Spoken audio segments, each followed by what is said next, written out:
Here's a question that often gets asked every day. How do we combat cyberbullying? What can we do? Talking to the kids is not helping because they think bullying is just a joke.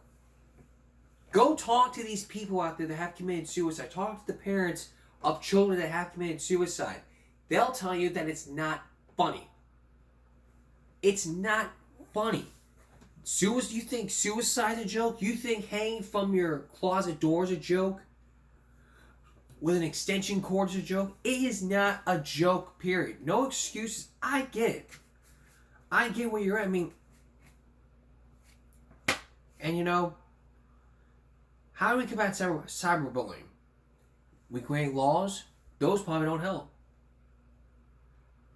Seminars? Maybe. How about banning cell phones? Yes, that's exactly what we need to do. We need to ban those cell phones with the exception of emergencies. And cyberbullying always need to be tackled by school districts, and that's exactly what's happening because nobody wants to take care of it.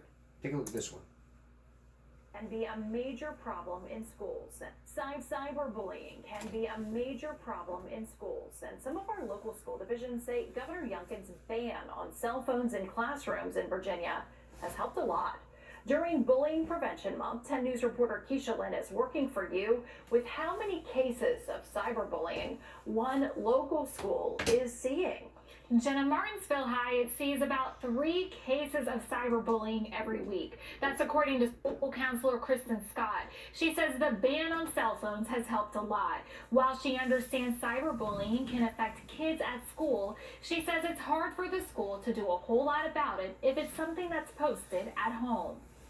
We are very limited on what we can do because we can't force kids to delete posts. We don't have the power to do that. We don't have the power to go through their phones or delete things or make them delete things. This is very much a parent thing.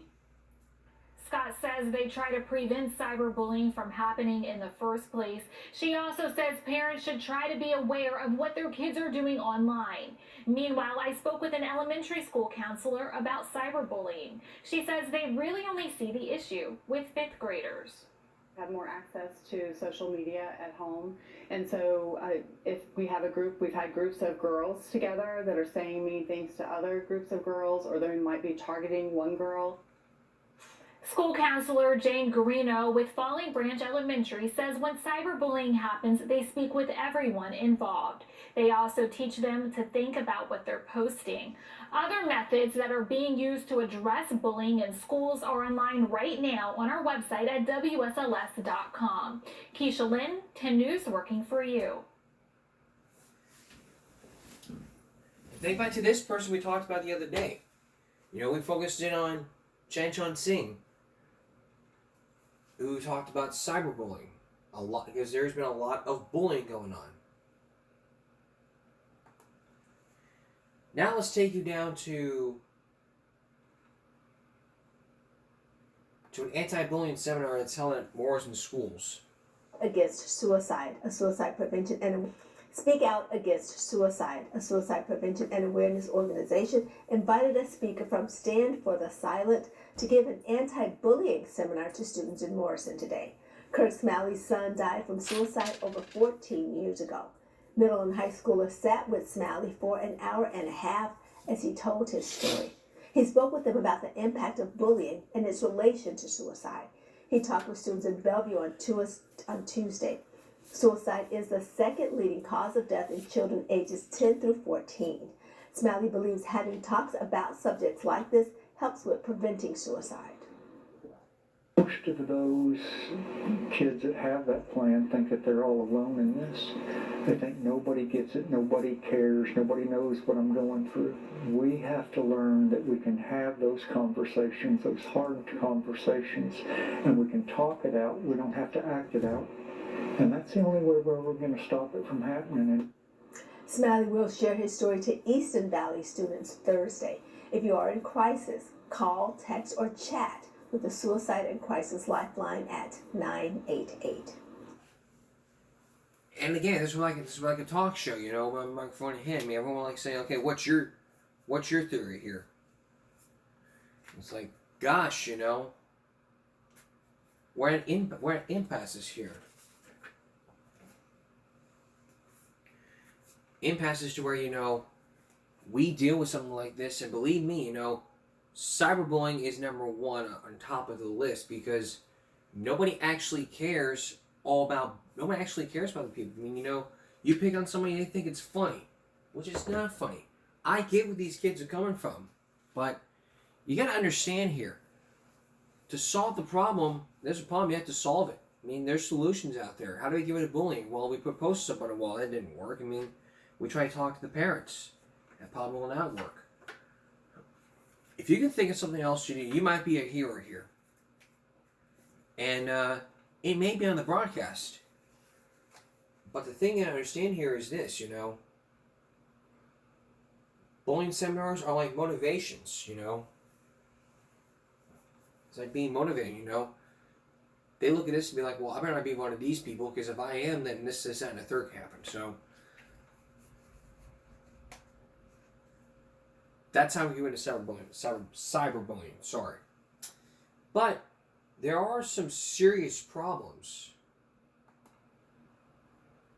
Cyberbullying can be a major problem in schools, and some of our local school divisions say Governor Youngkin's ban. Sorry. And there can be some problems, though, when school districts fail to provide teacher bullying data to almost every parent. In Utah. We'll have that story when we return. Stay with us.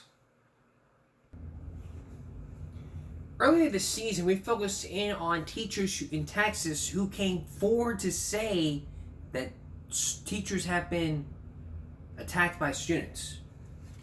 Now it's the case of teachers bullying students. Could you ever imagine, like, you're a student, and your teacher picks on you, berates you for no apparent reason, saying you're ugly, you're fat, you're stupid, you're a bitch. I don't want to talk to you anymore. Get on my face. You're such a fucking loser. You'll never amount to anything, you fucking bitch. 2 + 2 not knowing what the fuck it is, bitch. What you gonna do about it, bitch? Bitch.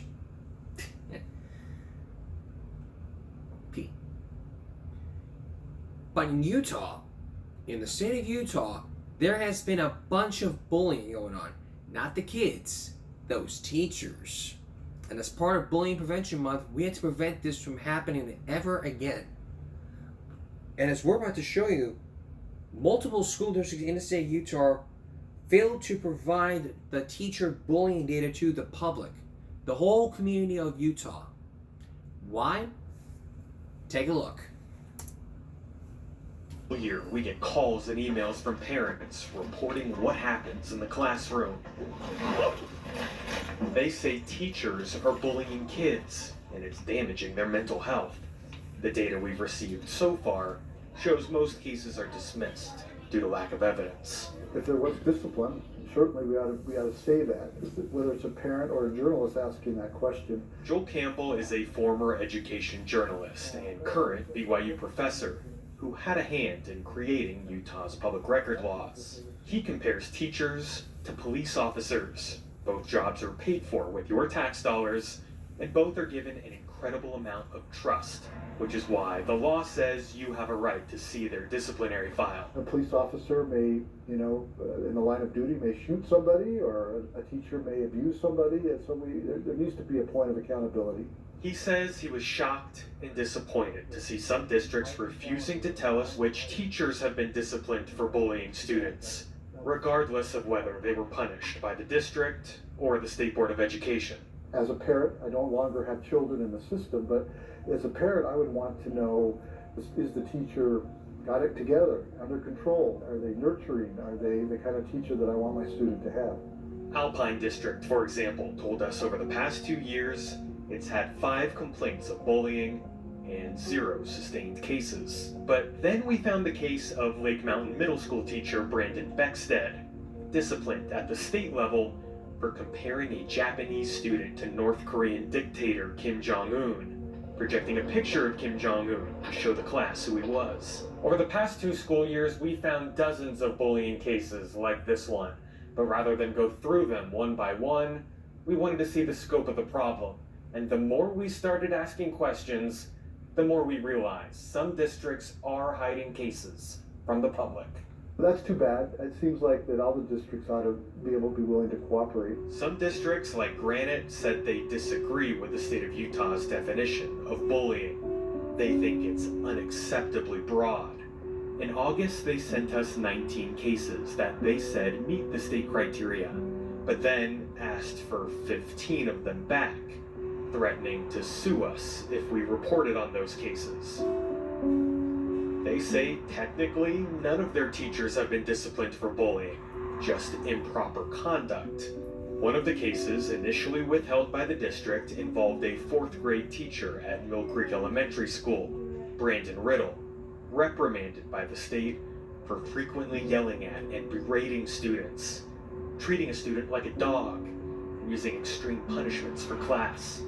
The district says he resigned after it was reported that Mr. Riddle coaxed the student down the hall using chips and saying, "Here boy," and "Good boy." Do you think school districts or charter schools are incentivized to make it seem like they have fewer cases than they actually have? Schools in particular love to show that they're really positive learning places, and they for the most part are. But once in a while you have negative things that happen, and the public ought to know what's going on in their schools. Jordan School District told us about 2 complaints, but 0 sustained cases. Then we found 4 cases where the state handed out discipline, like this one. Teacher Michelle Hauk making inappropriate comments to class about a student's mother. What kind of mental damage and emotional damage is this doing to them?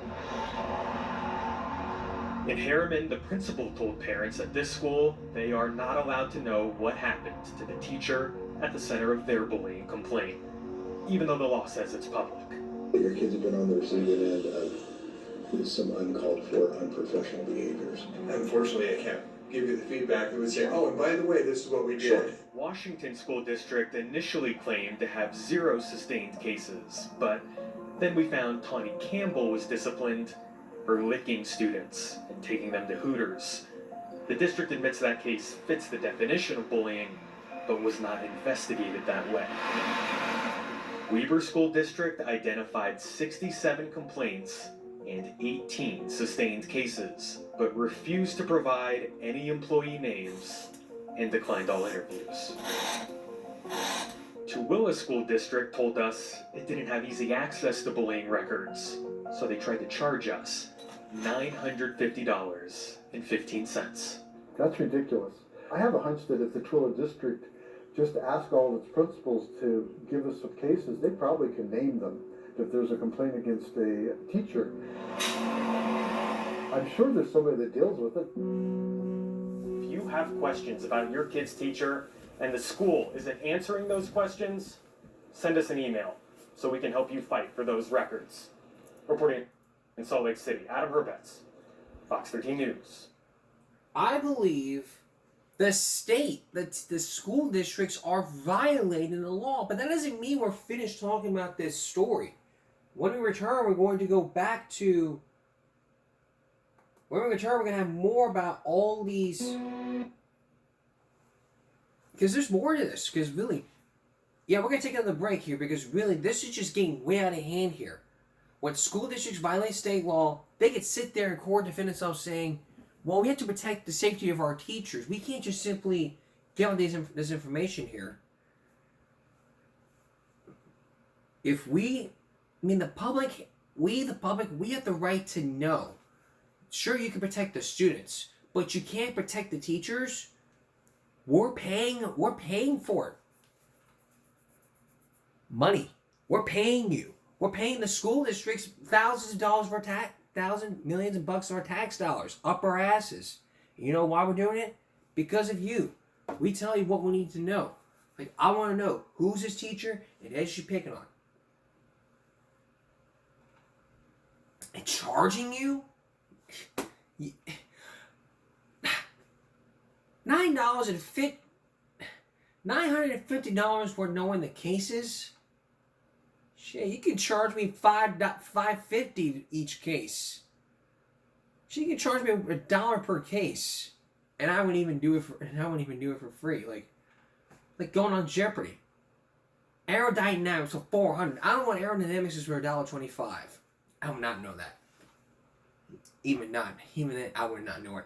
When we return, we're going to have more about these teachers who have been bullying students. And then you'll get to hear more from the kids.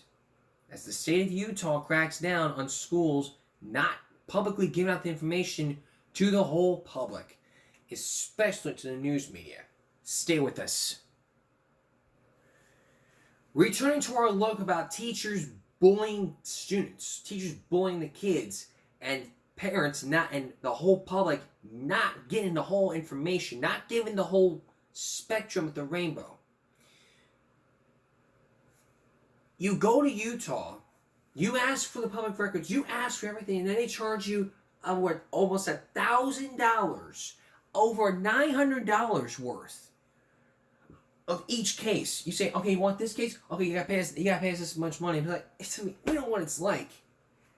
But now you're going to hear from the kids in this next case. They say that at a charter school, their teacher bullied them. And at other schools, districts that we've seen here, they claim to them, well, it's not bullying. Well, one person says yes, it was bullying, but they never investigated. It's like this. You can wash your hands in it, and it would go away. Like, you want this to go away? Investigate it. Fire the teacher. Put him on suspension. Put him on leave. Don't sit there and pretend like you don't know that you're violating the law. Everybody has a right to know. Parents, administrators, the media. You can't sue us, the whole public, the whole state of Utah, for sitting there saying, we want this information. We don't want to follow this law. Okay, well, we have the right to sue your ass if we shouldn't even be allowed to follow that law. That law is put in place for everyone to know. Every person has the right to know. Everybody in every community has the right to know. Like, okay, who's the teacher's name, and what's the teacher's name? This, that, and the third. And does she ever, and all this and that. You know, we're talking about the fact that we're talking about teachers with your kids. You know, we don't want any bullies in our schools. But I feel like the bullies are the teachers who just want to feel like they hate the kids. I mean, target me, Utah. I don't give a crap what you do. There's more accusations at a school. And in line to 3 police investigators you're about to see. Take a look. You don't have PE? No, I don't have PE. Boston and Xander are cousins and best friends who used to love their school, Athlos Academy. You remember that? No, I don't remember. Recess? Oh yeah, I do remember that. They say everything started to change in December when they told their parents what happened after recess with their 5th grade teacher, Miss Alyssa. Xander and Boston were walking back to the classroom. Xander had his beanie down over his eyes and Boston was guiding him. I was steering him around because he couldn't see through his hoodie, and he had his hands out to make sure I didn't run him into a wall. He accidentally touched her. She smacked him, and he thought it was me until she called him a swear word. She smacked him in the back of the head and called him a dumbass. It actually kind of hurt a little bit until, 2 minutes afterwards. The parents reported it to Athlos Academy and to the Harriman Police Department. He ran into you or something, you hit him in the head. Do you remember that? No. Unfortunately, our cameras were down at that time, so we don't have any of the video footage. What she said was inappropriate, but it was more like the dumb from, Did she admit to that? Yeah, she admitted to it, but it was more of a playful, I did not admit to calling him a dumb. I did not call any students dumb. I was wondering, where she thought that it'd be fun to smack a student. It kind of put me in shock, bro, she just did that to you. They say school became more stressful after their parents reported it. The more the kids came forward, the worse it got. She got her feelings hurt, said, I bought treats for you, I bought pizza, you guys treated me badly, guys embarrassed me. She points at me in Boston and goes, "These are the reason good teachers are leaving this school." The school called it a blow-up. The parents called it bullying and retaliation. The teacher felt she was being bullied and taken advantage of. One of the kids recorded a small portion of it on his cell phone.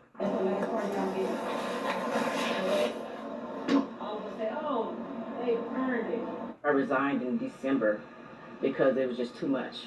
Alyssa Kirkland says the accusations were made up and that the school mishandled her case, never getting her side of the story. That's not right. Why are they recording us like this? Why do we have to come to work and be under a microscope like this? She also said she only resigned because of her mental health. When the students are coming back in the building, all the teachers are lined up. So somebody would have had to see me so-called allegedly slap a student. The city chose not to charge her with child abuse due to lack of evidence, especially since the camera system was down. Some students sent thank you cards saying they miss her, but the administration at Athlos Academy was not so positive, telling police they believe Kirkland quit to avoid discipline for the way she retaliated against the kids. They don't want that, Mark, because they're under contract. Across the hall, Boston and Xander were also having trouble with their music teacher, Mr. Candido Abeta. They recorded him screaming at the class because another kid fell asleep. I'm not doing this today, all right? So say something to me now, so I understand that I know that you're listening. And he was saying like, I'd rather be mean than be nice. You guys can mess with your other teachers, but I am not one to be messed with. I am here at this school as a courtesy. Remember that. I don't need this job. If you guys want me to be mean, I'll be mean. I'm happy to. Honestly, I prefer being mean over being nice. I will show you a side of me that you will not want to see again, and this is only the tip of the iceberg. The principal had to get involved again. At a parent-teacher conference, he called Mr. Candido's behavior unacceptable, a temper tantrum. He apologized and said the kids did the right thing by using their phones to record it. He said all the right things to us. I'm embarrassed by this. I'm so sorry. We'll make sure this never happens again. But 2 weeks later, after Christmas break, they say Mr. Candido made sure there weren't any phones in the classroom, and then kept going. It literally took the whole hour of our class of him complaining, like, this is so unfair to me. Why did you guys tattle on me? He said, like, my favorite teacher in this school left because of two kids. He just kept yelling at us about like we should feel guilty and carry that for the rest of our lives. Everybody turned and looked at him, and I can't imagine how scary that would have felt and intimidating. The parents also reported Mr. Candido to police for posting, quote, sexually charged TikToks in class. When we reached out to him, he repeatedly declined to comment because he still works for Athlos Academy. He said he'd like to defend himself, but doesn't want to be disciplined again for telling his side of the story. I mean, he's the one on the recordings, so... He can't deny it. He can't deny that the way he was treating the kids was wrong. And he said if you have any problems with it, tell your parents to come confront me up personally. Boston's dad says he took that to heart. First, he went to the principal to make sure it was okay to speak with Mr. Candido. They're not hiding behind administration. They're more than happy to talk to you. Then he confronted the music teacher in the parking lot. I said, hey, when would you like to have a conversation? And he's like, I don't know what you're talking about. Just walk up to him and he's like, if you want to get physical, we can get physical. So I one arm shoved him back. Two teachers did get in between us and they were trying to calm down the situation. I don't sustain any injuries, but I've been pretty shaken up. Harriman prosecutors charged Colton Fry with assault and offered him a plea in abeyance, which means the charge will be dismissed, but only if he maintains good behavior for a year. I regret losing my temper, but I definitely don't regret defending my kid. Mr. Candido was not criminally charged, but the school repeatedly promised both sets of parents that he was being disciplined, and that his retaliation against students was unacceptable. We asked for an interview, but Athlos Academy did not want to talk about the case. Instead, they sent us Mr. Candido's disciplinary file, showing he was put on a performance improvement plan. It was just a rough day, kind of lost my temper. This man's son, he actually caused the teacher to quit already. In the end, they recommended the kids switch classes and eventually switch schools because they did not want to fire Mr. Candido. We recognize having your boys in that class is not a good place for them. It's not a good place for him. I don't think it's a good place for any student. I mean, they've basically been taught if you have a problem, don't come forward, don't say anything, or you can be singled out. The parents say the same reason they used to love public charter schools is probably the reason they had so much trouble in this case. They're usually smaller and have less oversight. Now Boston and Xander go to a different school for the first time in their lives, and they say they're worried about their friends. Still here at Athlos. We're reporting in Harriman. Adam Herbex, Fox 13 News, Utah. Look, it's not that hard. Simple to come forward and simply say, hey, this teacher right here is bullying me, and I have evidence to prove it. I mean, if you gotta take a step further, say, okay, if you're not gonna do anything about it, I'll go talk to the police department with this evidence. And I'll say, hey, talk to the school, they're not doing a damn thing. I'm not a fan of the charter school system, but in this situation, I think there is more to the story than what the school, parents, and kids are saying. The truth is unlikely somewhere in the middle. The teachers actually suspect, but I don't doubt that the kids were also part of the problem. These are the not my kids kind of parents. Bullying by teachers. We don't do enough for our teachers. Listen, I've had great teachers. I've had a PE coach who has been very supportive of me. I've had two teachers. There are some great teachers that have made a huge impact on my life. Utah, great place to raise a family unless you're a child. They just want to cover it up. When the state of Utah says you have the right to have this, to publicly ask for the teacher's discipline code, you really need to sit there and say, nope, we don't want them.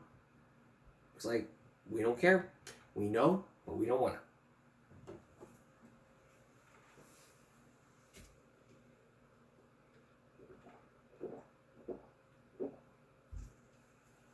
But teachers often nowadays are getting arrested for child abuse. Amateurs. I mean,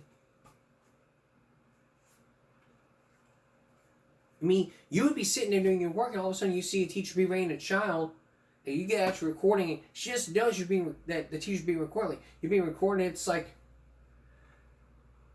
Courtney, if you don't get back to work, I'm gonna hit you. And then she doesn't get back to work. Courtney, I told you, I told you. Now you gotta get.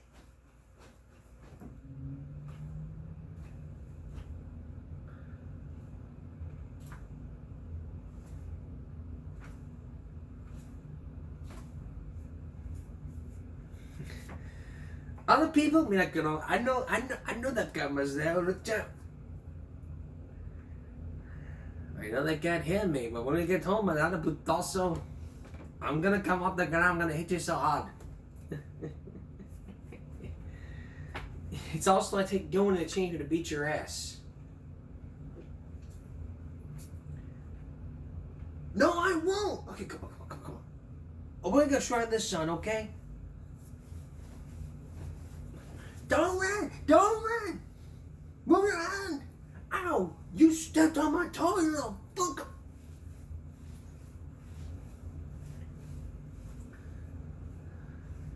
And then the conversation, how did everything go? Like, it went good. Come on, you son of a bitch, sit your ass down.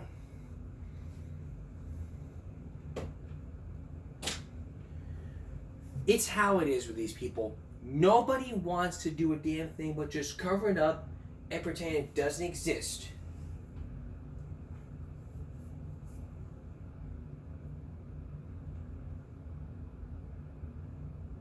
Nobody cares. Nobody cares about bullying.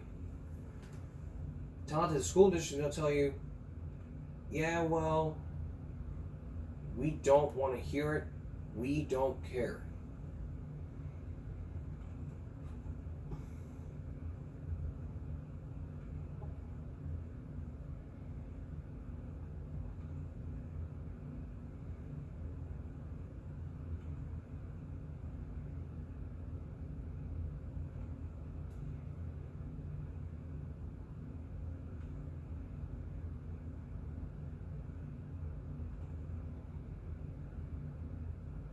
But if there's any more stuff going on in Utah, we'll let you know. We will do so, and we'll look at this with a microscope. We're going to take a break. We'll be right back.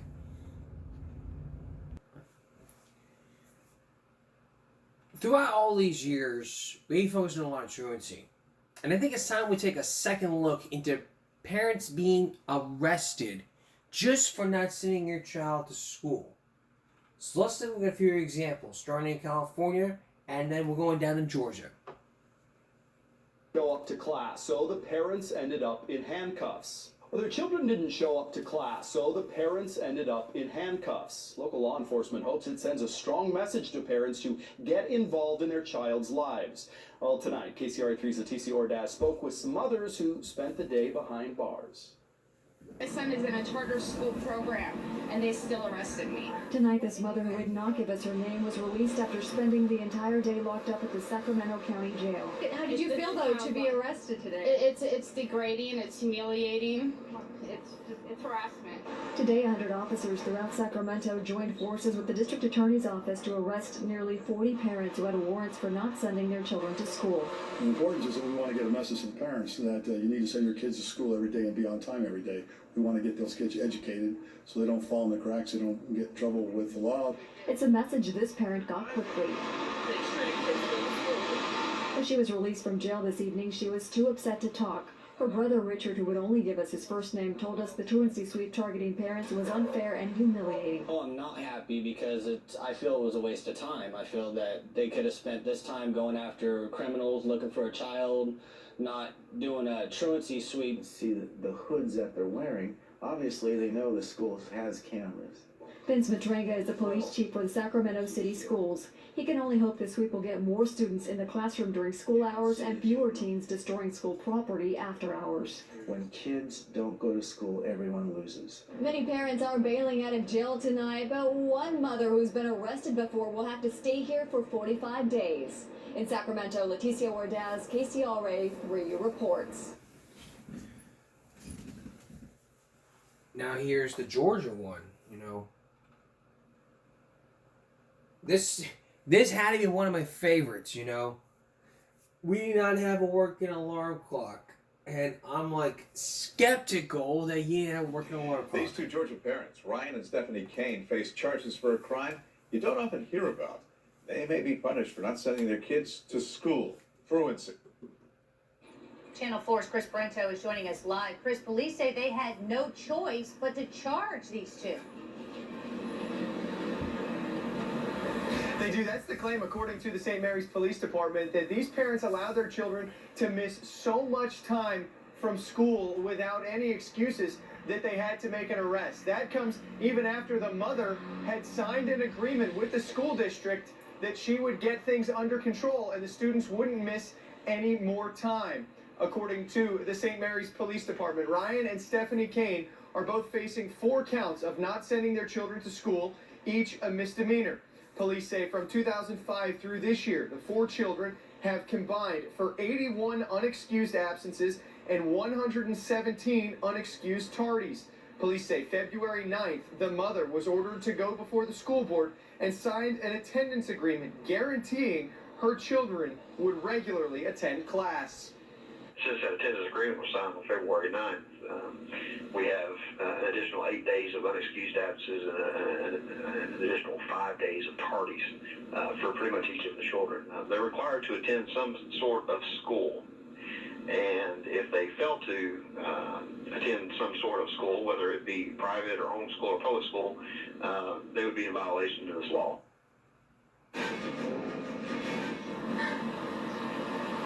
We went by an address listed for the family last night to try to talk to the parents. A woman said from behind the door that they were not interested in talking. According to investigators, the reason the parents gave to the school district for why the children were missing so much school time was because they didn't have a working alarm clock. Live this morning, Chris Brento, Channel 4, the local station. You know, the reason why this is one of my favorites is because of that excuse. Why am I going to school? I don't have a working alarm clock. You think that's a good excuse? I would not believe that's unexcused. You have a phone. Use that as an alarm clock. We're crying out loud here, you know? I get it.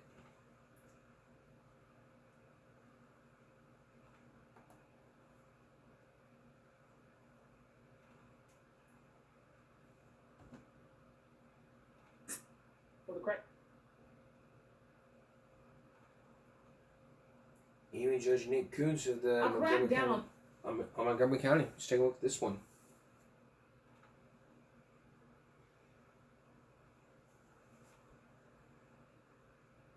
A crackdown on parents who don't send their kids to school. Right now, there are 24 arrest warrants out for parents who haven't complied. And as Elise Coulter reports, one judge says there's no excuse. There's no way your kids should be missing school. Melissa is a single mother of 2. Being a single parent is hard. I gotta say, it's hard. And despite her crazy work schedule as a nurse's aide, she manages to get her kids to school unless they're sick. I believe in education. Free education is the best. That's exactly what Judge Nick Coons from the Montgomery County Juvenile Court believes, which is why he created the Start Right program. Truancy is a problem in every jurisdiction. Your child is considered truant if they miss 5 consecutive days as unexcused absences or have 12 unexcused absences in the year. And nobody can make them go to school and they're embarrassed and they get to be 13, 14, and 15. So those kids in many instances create our delinquent children and our criminals in the future. You have several chances to make it right, but if you don't, you could end up spending the night in jail. Sometimes we give them notice and they don't show up. And when that happens, we issue a warrant. While you might say an arrest warrant is a little harsh for Judge Coons and Melissa, it's the only answer. You need education to get so much in this world.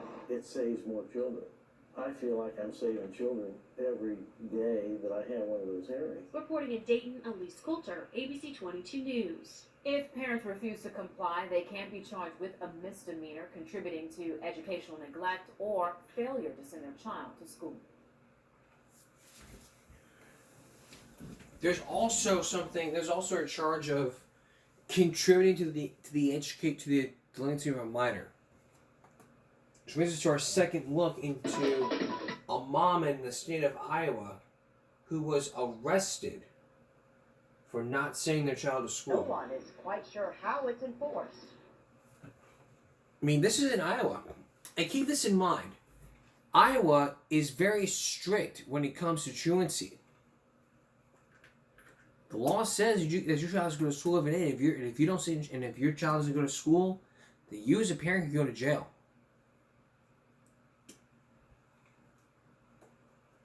That's what you as a parent can do. Here's Alexander Stone. Sherry Holmes' kids are up bright and early, headed off to school. But it's the days her youngest kids haven't gone to class that got their mom in trouble. Nobody cares more about my kids' education than me. And for them to tell me that I'm not doing my job as a mother. Holmes has been arrested at least 3 times because the Council Bluffs Community School District says her twins have missed too many days of school. They just happen to get sick often. Holmes' twins were born premature. And even now in middle school, she says they are prone to getting sick. So why jail for their mom? Each school district in the state of Iowa is responsible for setting their own guidelines as to what is considered a truant child. In April 2011, the Council Bluffs Community School District referred Holmes to the Potawatomi County Attorney over her children's absences. She signed what's called a mediation agreement. Basically, I had to sign the contract or my other option was 30 days in jail. So I just signed the contract. And under the terms of that contract, the county issued an arrest warrant for Holmes after her 2 youngest missed a combined 31 days during the next school year. Last spring, another arrest. This after the 2 children missed a combined 7 days. They're taking my parenting ability away by telling me what I have to and have to not do. Holmes thought the challenges were over. Last August, a judge threw out the charges that led to her most recent arrest. The ruling called the mediation agreement unenforceable, but the county attorney's office says the agreement is still in place. They're never really willing just to close that door completely. Assistant County Attorney Don Landon says the judge's ruling applies only to Holmes' arrest last spring, and not the agreement she signed back in 2011. The Council Bluffs Community School District declined an interview but says it believes the agreement remains valid. No one we spoke with outside the district seems to have an idea of how these agreements should be enforced. The Iowa Department of Education doesn't monitor them and has no record of how many exist. All that leaves parents like Sherry Holmes wondering whether she'll have to worry about jail the next time her kids are sick. I'm just fed up with the whole thing because it's just not a, I'm not on the contract anymore. That I have a court order that says I'm not on the contract. Reporting in Council Bluffs, Alexandra Stone, KETV Newswatch 7. Holmes' lawyer says their next step would have to be suing the school district. The Potawatomi County Attorney's Office says it received 134 referrals from the school district in 2014. Wow.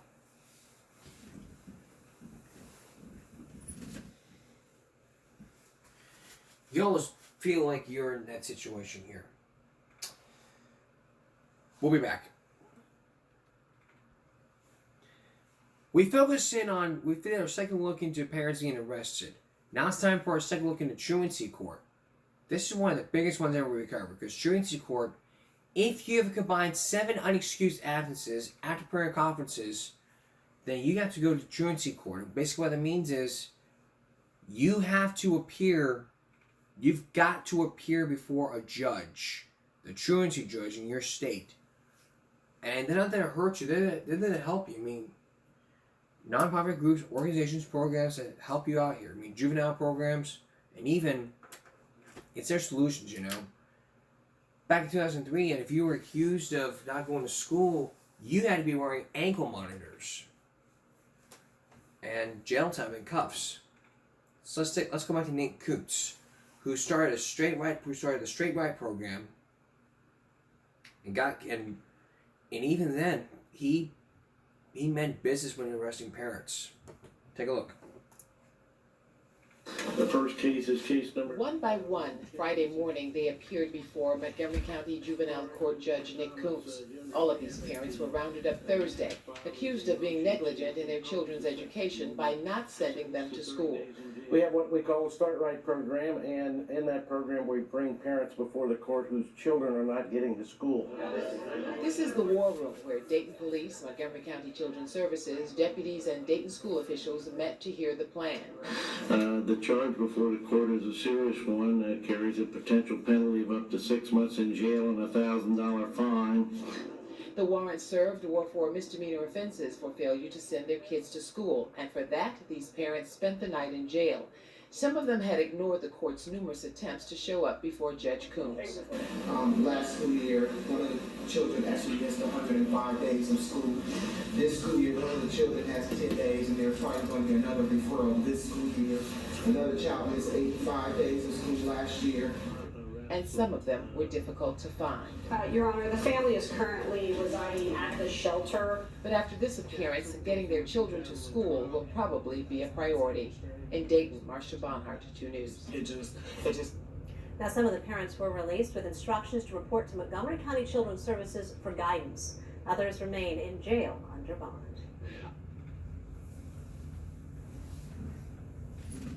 It's how it can be. Now let's go to a courtroom in Texas. And Alex Jones had some tough words to say. He exposed that truancy court in Austin. Just 20 years ago. Thank you. I appreciate it. Yeah, Mike, play the clip, please. Local CBS, how good it is. You were late to class.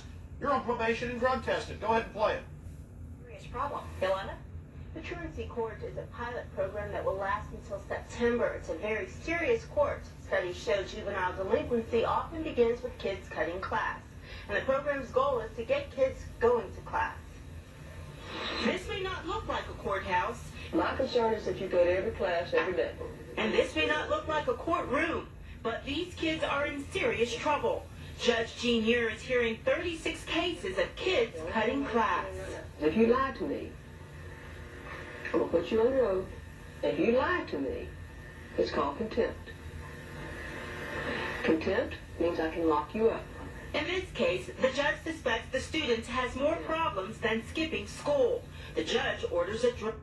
You have a Fifth Amendment. In America, they don't call you in and go, answer my questions or I'm going to lock you up. Now, these children, we looked at the cases, what they do in there. If you're late 3 times, that's considered truancy. Not under the law, but under this kangaroo court. Notice they said, very serious court. You know, the judge wanted to know that. This is it's not a court. They're just in there getting people into the system. They're not your friend. The government in there to help you. The corporations have an edict to get people into the system. They say we're going from the 5 to 7 million that are in there now to 33 million by the end of this decade. Now, how are they going to get that many people into prisons? By criminalizing everything. Sorry, guys. Go ahead and go back to the tape. And this may not look like a courtroom, but these kids are in serious trouble. Judge Jean Muir is hearing 36 cases of kids cutting class. If you lie to me, I'm going to put you under oath. If you lie to me, it's called contempt. Contempt means I can lock you up.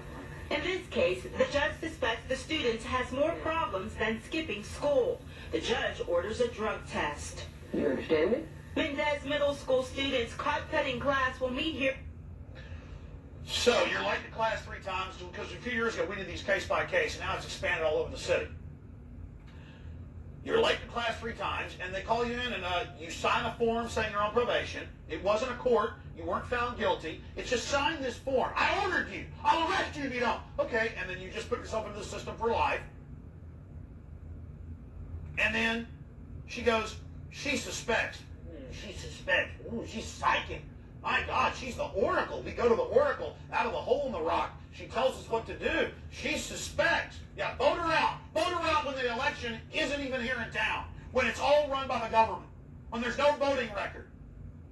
Let's face the horror of how bad things have gotten.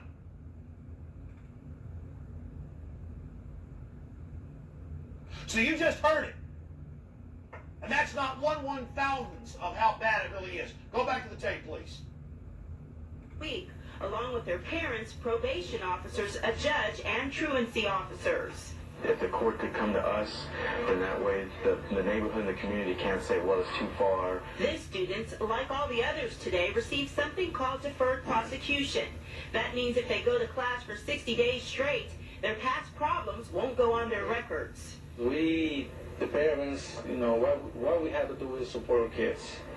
And any kind of way they need us. And as for the court system, cases are funneled through quickly to prevent a backlog of paperwork. This makes it a lot more efficient. You know, 2, the kids are already here. And you also are trying to make a statement to the schools that this is important. Listen, it's not a game, and I mean it. The Truancy Court pilot project will last until September. The program could expand to other schools if funding is available. And after today, students who are on probation who miss class again could face stiffer sentences, like time in a detention center or fines. Yolanda Hawkins. Yeah, that's what America's all about now, is learning how to be in a detention center, learning how to swipe your ID card, be given your tattletale card with $250 cash bonuses for turning parents in. We have the local newscast of that. Report your parents, $250, bonus. We have time, we play that. This is hell on earth, and it makes me very angry. And if it spills over to others, I'm sorry. But, again, deferred adjudication. Oh, this gets rid of the backlog, speeds things up. We can come to the children and help them. It's not a real court. It's sign here. It's just basically, if you don't sign this, you're going to jail. It's how simple it is, you know. If you don't do this, and this can happen, that can happen to you. We'll be right back. Finally this evening, a couple questions. Can you legally skip school?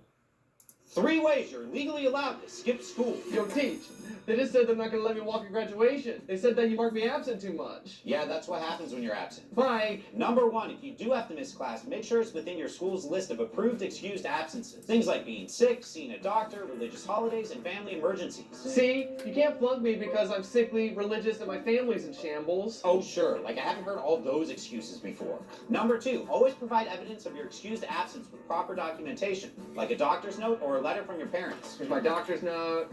Here's my bill from the hospital, and here's my dad. Yeah, we're really religious, and a lot of extended family are dropping like flies. Oh gosh. Yeah, my son told you already. We're sickly people. Look, anyone can come in here with fake notes. There's no way this hospital bill is real. I can assure you that's a real bill, and his real father is standing right in front of me. Paid actor. Who hurt you? And number 3, if your teacher still won't excuse the absence, you can challenge the record with the school district. Mr. Ackham, these absences are excused. Fine. And go to therapy. 3 ways you're legally allowed to skip school. Yo, Teach, they just said they're not gonna let me walk at graduation. They said that you... Alright. Next.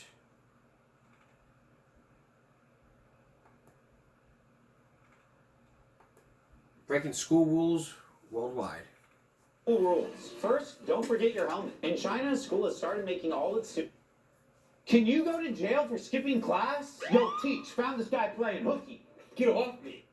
Never break these school rules. First, don't forget your helmet. In China, school has started making all its students wear helmets. At first, it was to protect students riding motorcycles at school, but now it extends to every moment of the day. Now even more schools are applying this rule, and if you forget your helmet, you could be sent home or even expelled. Billy, I told you, no helmets, hats only. Aw, man. Expelled! That's so not skibbity of you. Next, never play with hard balls. A school in Toronto, Canada recently banned hard balls, including soccer balls, footballs, baseballs, and even tennis balls. They made this rule because too many students were coming in with head injuries. Now kids can only play with soft objects. Do we really have to play with balloons? Next, never have curly hair. In Japan, schools are so strict about dress codes that male students must have straight black hair. If a student doesn't use one of the approved haircuts or can't prove that what they have is natural, they could be sent home or even expelled. What crazy rules does your school have? Never break these school rules. First, don't forget your helmet. In China, school has started making...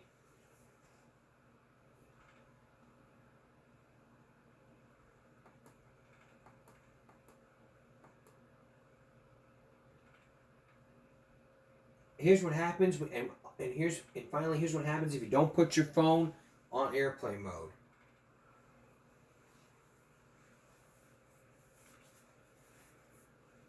Airplane mode while on a flight? Did you know you can be arrested? Attention passengers, we're about to...